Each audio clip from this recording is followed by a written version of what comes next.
Welcome students. तो आज हम प्रोबेबिलिटी चैप्टर नंबर 25 सेलिना कौन सा इसमें एमसीक्यूज देखने वाले हैं इसके। तो इसका फुल लेक्चर आपको डिस्क्रिप्शन बॉक्स में लिंक मिलेगा। आज इसके जो एमसीक्यू क्वेश्चंस है उनको डिस्कस करने वाले हैं हम। और आपको अदर सभी चैप्टर्स के जो न्यूमेरिकल्स है या फिर कह सकते हो आप एमसीक्यूज हैं, उन सभी का भी सेपरेट हमने प्लेलिस्ट बनाया हुआ है। उन सभी प्लेलिस्ट को अगर आपको देखना है तो आप डिस्क्रिप्शन बॉक्स में जाइए, आपको सभी प्लेलिस्ट मिलेंगे, तो वहां से आप इन सभी को देख सकते हैं। और यहाँ पर अब देखते हैं इसमें फर्स्ट क्वेश्चन इसका। इसमें बोल रहा है कि A and B are two complementary events, then the relation between P A and P B. Complementary event से दोनों दोनों का सम कितना होता है? 1। ये एक्सप्लेन किया हमने इसके कॉन्सेप्ट में।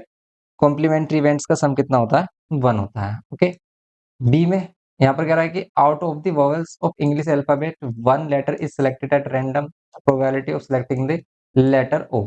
Out of the vowels, vowels क्या होते हैं? सिर्फ ए ई आई ओ यू, आई ओ यू, ये 5 वोवेल्स होते हैं। इसमें से अगर आपको ओ सिलेक्ट करना है तो ओ क्या है? सिंगल टाइम है। आउट ऑफ 5 लेटर में से तो 1/5 इसकी प्रोबेबिलिटी होगी। बी का होगा फोर्थ ऑप्शन। सी में अगर हम देखें तो सी वाले में क्या देखो कि when a die is thrown the probability of getting an even number greater than 4। ये कह रहा है कि एक डाई है, इसको रोल करते हैं, the probability of getting an even number, die roll करते हैं तो 1 2 3 4 5 6 ये इवेंट आपको मिलते हैं। इसमें से अगर आपको इवन नंबर चाहिए ग्रेटर देन 4, वो भी ग्रेटर देन 4, तो greater than 4 even number only 1 है हमारे पास, 6 आउट ऑफ 6 नंबर में से, तो 1/6। ठीक है, तो क्या होता है यहाँ पर? Favourable outcomes upon total number of outcomes, 1/6 third option होगा। नेक्स्ट अगर हम देखें इसमें डी, तो अगर आप इसका कॉन्सेप्ट वाला लेक्चर देखोगे फुल लेक्चर, तो उसमें कंप्लीट लेक्चर समझने के बाद आप आसानी से इसके जो एमसीक्यूज हैं कर सकते हैं। इसलिए पहले आप इसके एमसीक्यूज करने से पहले आप इसका लॉन्ग लेक्चर देखिए। वो डिटेल लेक्चर आप देखोगे तो एमसीक्यू सिंपली हो जाएंगे आपके। If a letter is drawn from the letter of English alphabet, then the probability that it is a letter of the word Delhi. Letter drawn from the letters of English alphabet, English alphabet में से अगर आपको letter drawn करने हैं तो आपको Delhi letter मिले, इसकी क्या प्रोबेबिलिटी होगी? देखो दिल्ली में कितने लेटर है? 1 2 3 4 5, 5 लेटर है आउट ऑफ 26, क्योंकि टोटल 26 लेटर होते हैं। प्रोबेबिलिटी क्या होगी इसकी? 5/26। नेक्स्ट ई वाले में देखो आप, ई में क्या कह रहा है कि a card is selected at random from a well shuffled deck of 52 cards. अब देखो वैसे कार्ड वाले ये क्वेश्चन हटा दिए गए, लेकिन फिर भी हम इसको बता रहे हैं, तो फेस कार्ड की प्रोबेबिलिटी क्या होगी? फेस कार्ड कितने होते हैं हमारे? फेस कार्ड होते हैं 8। ठीक है, नीचे जो हमारे फेस कार्ड 8 नहीं होते, 12 होते हैं, सॉरी 12 होते हैं, क्योंकि नीचे के जो 3 3 पार्ट्स होते हैं। तो ये आपको अगर देखना है कि भाई फेस कार्ड किसको कहते हैं, 12 होते हैं नीचे के, जैसे जिसमें कि हमारे पास क्या होता है? 4 जैक होते हैं, जिसमें हमारे 4 जैक होते हैं, 4 क्वीन होती हैं, 4 किंग होते हैं। ठीक है, 4 जैक होते हैं सभी के अलग अलग, और क्वीन होती है, किंग होते हैं। तो इसमें 12 पार्ट्स, 12 होते हैं हमारे पास फेस कार्ड आउट ऑफ 52 में से। कैंसिल कर दो 4 से, 4 3 जा एंड 4 से 4 1 जा 4, 4 3 जा 3/13। इसका आंसर आता है हमारा फर्स्ट। ओके, तो ये हो गया इसका फर्स्ट आंसर। सिंपल था ये हमारा क्वेश्चन नंबर फर्स्ट, मतलब कह सकते हो आप एक्सरसाइज फर्स्ट में जो हमारे 25 ए में क्वेश्चन है वो कंप्लीट हो जाते हैं हमारे एमसीक्यूज। लॉन्ग लेक्चर के लिए आपको हमारा लॉन्ग लेक्चर देखना होगा, जिसमें सभी लॉन्ग क्वेश्चन है हमारे, और उसमें नंबरिंग मिसमैच हो सकती है, वरना क्वेश्चन आपको सभी ईच एंड एवरी क्वेश्चन मिलेगा वहां पर सॉल्यूशन। ओके, नेक्स्ट देखो आप इसमें 25 बी एक्सरसाइज के क्वेश्चन। 25 बी में अगर हम देखें तो कह रहा है a card is drawn from a well shuffled pack of 52 card, the probability of the card drawn to be king and jack is. बताओ इसकी क्या प्रोबेबिलिटी होगी? कार्ड क्या हो? किंग या फिर जैक हो। ठीक है, किंग एंड जैक हो, इसकी प्रोबेबिलिटी क्या होगी? सिंपल, वैसे हम कार्ड वाले क्वेश्चन नहीं करेंगे क्योंकि कार्ड वाले क्वेश्चन हटा दिए गए हैं। 52 कार्ड में से अगर probability of the card drawn to king और जैक, किंग और जैक का कार्ड अगर हम देखें, और लेकिन उसमें कॉमन कह रहा है, तो फिर तो इसकी प्रोबेबिलिटी 0 होगी, क्योंकि एंड का मीन्स क्या होता है? एंड का मीन्स होता है इन दोनों का इंटरसेक्शन मीन्स कॉमन। किंग और जैक में कोई भी कॉमन नहीं होगा, तो इसलिए फिर तो इसका आंसर हमारा 0 आएगा। ओके, अगर एंड आ जाता है तो हम कॉमन देखते हैं कि दोनों में कॉमन चीजें क्या है। अगर दोनों में कुछ भी कॉमन नहीं है तो फिर 0 होगा, 0 अपॉन में एनी नंबर 0 ही होगा। बी में the probability that non leap year has 53 Sunday, 53 Sunday non leap year में हो, इसकी क्या प्रोबेबिलिटी है? तो टोटल अगर हम देखें तो लास्ट में नॉन लीप ईयर है अगर वो, ठीक है, अगर वो नॉन लीप ईयर है तो उसमें क्या बचेंगे हमारे पास? लास्ट में जो डेज बचेगा वो क्या हो सकता है? क्या होगा? संडे हो सकता है। तो संडे हो सकता है, तो आउट ऑफ 7 डेज में से वो संडे हो सकता है हमारा, तो 1/7 प्रोबेबिलिटी हो जाएगी। ओके, हम इस तरीके से कहते हैं कि नॉन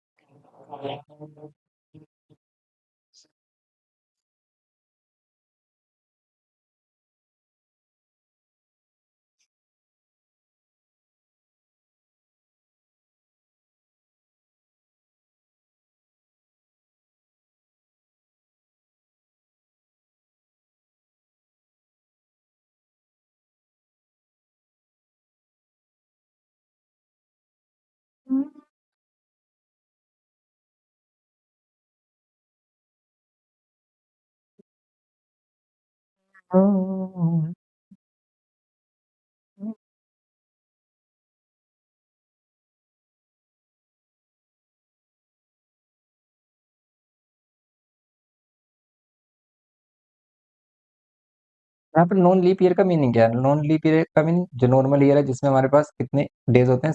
365 डेज। अब देखो इन 365 डेज में कितने वीक्स होंगे अगर हम देखें, कितने वीक होंगे इसमें? तो इसमें 7 से आप डिवाइड करो, लेकिन 7 से कंप्लीट डिवाइड नहीं होगा, 7 से 364 डिवाइड होता है हमारा कंप्लीट। तो यहाँ पर हर एक वीक में भी एक संडे तो होगा हमारा, लेकिन जो वन सिंगल डे बच जाता है इसमें से 365 डेज में से जो एक सिंगल डे बचता है वो कुछ भी हो सकता है, एनी 7 डेज में से कोई भी एक डे हो सकता है, तो इसीलिए इसकी प्रोबेबिलिटी क्या है? 1/7 है। लेकिन अगर ये लीप ईयर होता और इसमें 366 डेज होते, तब हमारे पास 2 डेज बचते हैं, और 2 डेज बचते हैं वो, तो इसमें क्या हो सकता है कि भाई संडे मंडे मंडे ट्यूसडे इस तरीके से उसमें पेयरिंग बन जाती है इसमें हमारी। ओके, उस केस में इसका आंसर फिर कितना हो जाता? फिर ये हो जाता है हमारे पास कितने इवेंट्स बनते हैं इसमें? संडे मंडे मंडे ट्यूसडे इस तरीके से इसमें 7 के अकॉर्डिंग अगर हम देखें तो 36 इवेंट्स बनते हैं इसमें टोटल। ठीक है, और उसी के अकॉर्डिंग हम इसमें क्वेश्चन करते हैं 2 डेज वाला। ये हो गया इसमें इसका तो सेकंड होगा हमारा 1/7, क्योंकि सिंगल डे बच रहा है हमारा, सिंगल डे संडे भी हो सकता है आउट ऑफ 7 डेज में से, तो 1/7। ओके, नेक्स्ट हमारे पास सी, out of 800 identical articles some are selected and remaining are rejected। 800 identical article में से कुछ सेलेक्ट हो रहे हैं, कुछ रिजेक्ट हो रहे हैं। If the probability of an article to be rejected, reject होने की प्रोबेबिलिटी अगर ये है, the number of rejected articles, तो नंबर ऑफ रिजेक्टेड आर्टिकल्स कैसे फाइंड करोगे? सिंपल है, देखो प्रोबेबिलिटी हमारे पास रिजेक्ट होने की कितनी है? 0.425। कैसे फाइंड करोगे आप रिजेक्ट होने की probability? Number of rejected articles कह सकते हो and divide by total number of articles, equals to कितना होगा? 0.425। इसे सोल्व कर लो, नंबर ऑफ आर्टिकल्स आ जाएंगे हमारे पास rejected, 0.425 multiplied by 800। Okay, point हटाओगे नीचे कितना हो जाएगा? Double zero zero zero cancel, and यहाँ पर x इजिकल्स टू क्या होगा, या फिर n इजिकल्स टू क्या होगा? 425 मल्टीप्लाइड बाय 8 से मल्टीप्लाई कर लो, इसका आंसर आपको मिल जाएगा। कितना मिल रहा है वैसे इसका अगर हम आंसर देख रहे हैं? इसका आंसर 800 से तो कम ही आना चाहिए भाई। भाई क्या होना चाहिए? 800 से इसका आंसर कम आना चाहिए। तो अगर देखो आप इसमें मल्टीप्लाई कर रहे हो तो 800 से तो वैल्यू ज़्यादा आ रही है, यहाँ पर एक और जीरो आएगा ना, 1000 आएगा, क्योंकि 3 जीरो है, एक जीरो और एक्स्ट्रा मिलेगा हमें। तो अब इसे 5 से डिवाइड कर लो, 5 5 2 जा 10 और 5 से इसको डिवाइड करो, 5 8 जा 40, 5 5 जा 25, 2 से कैंसिल करो, 2 4 जा 8, 85 से मल्टीप्लाई करो 4 को, कितना मिलेगा? 4 5 जा 20, 0 2 कैरी, 4 8 जा 32 और 2 34, ये होगा 340। ओके, 340 इसका आंसर होगा, सिंपली सिंपल क्वेश्चन है। और अगर वो बोले सिलेक्टेड आइटम कितने, तो 800 में से 340 माइनस कर देना, कितना मिलेगा आपको? ये मिलेगा आपको 460। यहाँ पर आंसर आपका ये करेक्ट है, रिजेक्टेड आर्टिकल्स हमारे कितने होंगे? 340। नेक्स्ट डी वाला, a bag contain 24 balls of which 4 are red, 8 are white and remainings are blue. A ball is drawn at random, the probability of it to be blue is. Probability बताने की इसकी, probability of it to be blue, blue होने की probability क्या होगी? कैसे find करेंगे? 4 balls are red, 8 balls are white and remainings are blue, remaining balls कितनी होंगी? Blue. A bag contain 24 balls, 24 balls हैं इसमें से माइनस कर दो 4 red balls and 8 white balls and remaining blue है, मीन्स 12 माइनस करेंगे, remaining blue means blue balls आ गए हमारे पास 12। 12 कितने में से? 24 में से, तो 1/2 इसकी प्रोबेबिलिटी होगी। 1/2 आंसर आ रहा है? नहीं आ रहा, लेकिन 0.5 इसका आंसर होगा, क्योंकि 1/2 को आप 0.5 बोल सकते हो, सिंपल।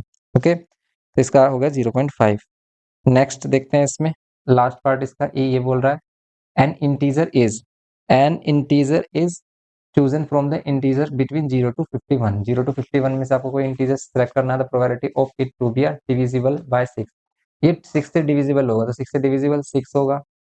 ओके, वैसे 0 भी होगा, 0 भी 6 से डिविजिबल है। 0, 6, 12 एंड 18, 24, 30, 36, 42, 48, ओनली ये होंगे हमारे पास। कितने नंबर हैं? 1, 2, 3, 4, 5, 6, 7, 8, 9। ये 9 है आउट ऑफ कितने में से? 1 से काउंट करते हैं 51 को, तो 51 और ये 52, ये होता है हमारा 52। 9/52, इसका आंसर कितना होगा? 9/52। कैंसिल हो रहा है क्या ये 3 से? नहीं हो रहा, 3 से तो नहीं कैंसिल हो रहा है, डिविजल बाय 6 होने चाहिए ना। ठीक है, आंसर देखें इसमें अगर हम, तो आंसर में ये तो कहीं भी मैच भी नहीं कर रहा है, तो मैच नहीं कर रहा अभी ये हमारा। तो इसमें चेक करो आप again, N integer is chosen from a integer between, अच्छा बिटवीन लेना है। अगर इनके बिटवीन लेना है, देखो 0-51 के बिटवीन लेना है, तो कितने इंटीजर होंगे? 1 to 50, 50 इंटीजर्स होंगे। और 50 इंटीजर्स में कितने इंटीजर डिविजिबल है? 1, 2, 3, 4, 5, 6, 7, 8, 8 इंटीजर है आउट ऑफ 50। डिवाइड कर लो 4 से, 4 टू जा, या 2 से डिवाइड होगा, 4 से तो नहीं हो रहा, क्योंकि नीचे 4 वाला, नीचे से नीचे जो 50 है वो 4 से नहीं हो रहा, इसलिए किससे करेंगे हम? 2 से। 2 4 जा एंड यहाँ पर 25, 4/25। तो ये होगा इसका आंसर फाइनल, 4/25। ये है इसका सेकंड ऑप्शन। ओके, 4/25 इसका सेकंड ऑप्शन हो गया। नेक्स्ट देखो आप इसमें, टेस्ट योर सेल्फ। ये कह रहा है कि choose the correct answer from the option A. 3 coins are tossed simultaneously, the probability of getting at least 2 head. आपको प्रोबेबिलिटी बतानी है जिसमें हम क्या मिले? एटलीस्ट 2 हेड मिले, और 3 coin टॉस्ड हो रहे हैं साइमल्टेनियसली। 3 केस वाला वैसे आ नहीं रहा हमारा, क्योंकि हमें से वो सिंगल इवेंट ही बोल रहा है कि भी सिंगल टाइम अगर हम टॉस करते हैं। लेकिन अब 2 टाइम्स जब टॉस करते हैं कॉइन को, वो वाले केस भी कर लेना। लेकिन 3 वाला तो आएगा ही नहीं, क्योंकि 3 केसेस हैं इसमें। और 3 केसेस में क्या होता है हमारे पास? 8 आउटकम्स बनते हैं, 2 to the power 3 8। और कैसे बनते हैं? वो कुछ इस तरीके से बनते हैं, हेड हेड हेड हो सकता है, हेड टेल टेल हो सकता है। अब हेड की पोजीशन चेंज कर दो, सेकंड पोजीशन पे ले लो हेड, फिर थर्ड पोजीशन पे ले लो हेड, फिर हेड टेल टेल हो गया। फिर आप क्या कर लो, इस बार यहाँ पर सिंगल हेड है, अब यहाँ पर क्या कर लो? सिंगल टेल कर लो, 2 हेड कर लो, टेल की पोजीशन चेंज कर लो, टेल की पोजीशन चेंज कर लो, और यहाँ पर टेल टेल टेल कर लो। ओके, कितने होंगे? 8 हो गए टोटल। ये कितने होंगे? 8। और इसमें कह रहा है कि getting at least 2 head. At least 2 head का मीन्स क्या होता है? एटलीस्ट 2 हेड, कम से कम 2 हेड हो, ज्यादा से ज्यादा 3 हेड भी हो सकते हैं, कम से कम 2 हेड तो होनी चाहिए। कम से कम 2 हेड वाले ये सभी केसेस कम से कम 2 हेड वाले हैं। ज्यादा से ज्यादा 3 हेड भी हो सकते हैं, कम से कम 2 तो होने चाहिए, 2 से कम नहीं चलेंगे। तो यहाँ पर कितने आ रहे हैं? 1, 2, 3 एंड ये 4, 4 आउटकम्स आ रहे हैं आउट ऑफ कितने में से? 8 में से, तो 1/2 प्रोबेबिलिटी होगी। ओके, तो 1/2 प्रोबेबिलिटी हो गई इसकी। नेक्स्ट, बी वाले पार्ट में क्या बोल रहा है? A card is drawn from a pack of well shuffled card, the probability of getting either a king और अ क्वीन। देखो ये भी हमारा कार्ड वाला क्वेश्चन नहीं आ रहा है कार्ड वाला, लेकिन फिर भी आपको बता रहे हैं कि भाई किंग या क्वीन। 8 कार्ड्स होंगे total. A card is drawn from a pack of well shuffled card out of 52 card में से। ठीक है, क्योंकि ये बोल रहा है आइदर अ किंग और अ क्वीन, या तो किंग हो या फिर क्वीन हो। तो किंग या क्वीन में से कुछ भी हो सकता है, और वाला केस है। तो फिर यहाँ पर क्या हो सकता है? 8/52 को अगर हम डिवाइड करें 4 से, तो 4 टू ज़ा एंड ये 13। तो फिर ये क्या होगा इसका आंसर? 2/13 होगा सिंपल। ये इसका सेकंड ऑप्शन होगा। नेक्स्ट अगर हम देखें इसमें, सी वाला पार्ट इसका इसमें बोल रहा है कि 2 dice are rolled together and product P of their scores is obtained. Event A, P is 6. Event B, P is an odd number. Event C, P is 35. Which of the following event has probability equals to 0? किसकी probability equals to 0 होगी? नहीं, P, ये लग रहा है एक तो कि probability 35 हो। कैसे? प्रोडक्ट 35 हो, 2 डाइस आर, वैसे 2 डाइस वाला केस भी नहीं आ रहा, क्योंकि 2 डाइस अगर हम रोल करेंगे 35, 35 कब आएगा हमारा? 35 अगर हम फैक्टर देंगे तो 7 × 5 होते हैं 35, और इसके फैक्टर होते ही नहीं है। और कभी भी आउटकम में 7 आता ही नहीं है। ठीक है, इसमें 7 कभी आता ही नहीं, तो 7 5 से कभी फैक्टर बनेगा नहीं, क्योंकि 7 इवेंट में आता ही नहीं कहीं पर भी। ओड तो हो सकता है, लेकिन पी की वैल्यू 6 भी हो सकती है। तो यहाँ पर क्या होगा, इवेंट सी ओनली होगा इसमें ऑप्शन। तो इसमें क्या होगा, इवेंट सी ओनली, ये कभी भी नहीं आएगा क्योंकि 7 आएगा नहीं, और 7 नहीं आएगा तो 35 का भी प्रोडक्ट आएगा नहीं, किन्हीं भी 2 इवेंट्स का, क्योंकि हम टोटल 36 इवेंट बनाते हैं, इस टाइप से बनाते हैं ना, 1 1 2 2 1 2 1 3 1 4। ओके, इस टाइप से बनाते हैं हम। इसमें कभी भी क्या नहीं आएगा हमारा, इसमें कभी भी अ, ये नहीं आएगा हमारा, क्या क्या कहते हैं, 35 नहीं आएगा, क्योंकि मल्टीप्लाई करके किसी भी इवेंट की मल्टीप्लाई करके देख लेना, 35 नहीं आएगा। डी में, ए bag contain 20 red balls, 12 blue balls and 8 green balls, 3 balls are drawn one by one with replacement, the probability that the third ball being green is, आपको थर्ड बॉल ग्रीन मिले ये बताना है। ये कह रहा है कि ए बैग कंटेन 20 रेड बॉल, एक बैग में 20 रेड बॉल होती हैं, 12 ब्लू बॉल होती हैं, रेड बॉल है 20, ग्रीन बॉल्स हैं कितनी, blue ball sorry, blue balls हमारे पास कितनी 12, एंड 8 ग्रीन बॉल्स कितनी है, 8 green balls. Okay, 3 balls are drawn one by one, 3 balls draw की जा रही है one by one with replacement. ठीक है, विद रिप्लेसमेंट का मतलब निकाल रहे हैं और फिर उसको रख रहे हैं। तो probability that the third ball being green, third ball green होगी, इसकी क्या प्रोबेबिलिटी है, थर्ड बॉल ग्रीन होगी इसकी क्या प्रोबेबिलिटी है ये बताना है आपको। थर्ड बॉल ग्रीन होगी इसकी प्रोबेबिलिटी क्या होगी, सिंपल, ग्रीन बॉल की प्रोबेबिलिटी होगी 8 आउट ऑफ टोटल बॉल्स कितनी होगी हमारी 20 20 40, 8 5 जो 40, 1/5 प्रोबेबिलिटी। ओके, 1/5 प्रोबेबिलिटी हो जाएगी इसमें, डी वाले में 1/5 ही आ रहा है, 8 5 जो 40। डी का आ रहा है इसमें, डी ओ सॉरी, हाँ डी है ना, ये डी का इसमें आ रहा है 2/5, डी का आ रहा है सेकंड, डी का नहीं आएगा, ये तो आएगा ही नहीं कभी भी। क्यों, अगर हम क्या कर रहे हैं इसमें प्रोबेबिलिटी निकालना है, third ball being green, third ball green हो, इसकी प्रोबेबिलिटी निकालनी है। तो थर्ड बॉल ग्रीन हो, इसकी प्रोबेबिलिटी फाइंड करनी है, तो इसमें 1/5 ही आएगा। वैसे वन बाय वन का अगर हम केस देखें, पहली बॉल फाइंड की, तो इसमें डिफरेंट डिफरेंट केस हो सकते हैं। अभी पहली बॉल क्या हो सकती है, रेड भी हो सकती है, ऐसे भी हो सकता है फर्स्ट बॉल रेड हो, सेकंड बॉल ब्लू हो, थर्ड थ्री ग्रीन हो। फिर टफ हो जाएगा क्वेश्चन अगर वन बाय वन कह रहा है कि 3 balls are drawn one by one with replacement, the probability that the third ball being green, third ball ही ग्रीन होनी चाहिए, इसकी प्रोबेबिलिटी निकालनी है। तो थर्ड बॉल ग्रीन होनी चाहिए, यही प्रोबेबिलिटी होगी, क्योंकि थर्ड बॉल अगर हम रिप्लेसमेंट कर रहे हैं, तो थर्ड बॉल अगर हम फाइंड करें इसकी प्रोबेबिलिटी, तो थर्ड बॉल ग्रीन हो, इसकी प्रोबेबिलिटी क्या होगी, 8 ग्रीन बॉल्स हैं, 8 अपॉन टोटल कितना है हमारा 40, तो 8 5 से 40, 1/5 इसका आंसर होगा। ठीक है, तो 1/5 होगा इसका आंसर। नेक्स्ट देखो ई में, below are given the probabilities A B C and D of the events, P A की वैल्यू ये है, पी बी की वैल्यू ये है, पी सी की वैल्यू है, पी डी की वैल्यू ये है, which of the above values of the probability is possible, कौन कौन सी पॉसिबल हो सकती है। देखो, प्रोबेबिलिटी हमेशा लेस देन 1 होती है। ठीक, लेस देन 1 ये आ रही है हमारी, क्योंकि इसको आप डिवाइड करके देख लो 0.6 आएगा। ये नहीं हो सकती 1.2 है, ये नहीं हो सकती नेगेटिव है, और 1 भी 1 से बड़ी, ये भी 1 से बड़ी है। तो सिर्फ इवेंट ए ही पॉसिबल है जो प्रोबेबिलिटी हो सकती है, वरना इसमें से कोई भी प्रोबेबिलिटी नहीं होगी। ठीक है, तो ये होगा इसमें सिंपल ई वाला पार्ट इसका। तो ये करना था इसमें हमें, इसके लास्ट पार्ट में। तो क्वेश्चंस हो गए हमारे टेस्ट योर सेल्फ से रिलेटेड। ये टेस्ट योर सेल्फ एक्सरसाइज हमारी कंप्लीट हो जाती है, तो प्रोबेबिलिटी का भी हमारे जो एमसीक्यूज हैं वो कंप्लीट हो गए हैं। तो यहाँ पर हमने सभी चैप्टर्स के एमसीक्यूज कंप्लीट करा दिए हैं आपको। तो एमसीक्यूज वाले सेक्शन में आप अलग देख सकते हैं, और लॉन्ग लेक्चर के लिए आप हमारे प्लेलिस्ट पर जा सकते हैं, लिंक डिस्क्रिप्शन बॉक्स में गिवन है। तो आप इनको करिए, अच्छे से प्रैक्टिस करिए। मिलते हैं नेक्स्ट लेक्चर में। वीडियो इन्फॉर्मेटिव लगे तो प्लीज़ लाइक करिए, शेयर करिए अपने फ्रेंड्स के साथ, और चैनल पर फर्स्ट टाइम हो तो प्लीज़ सब्सक्राइब करिए। Thanks for watching.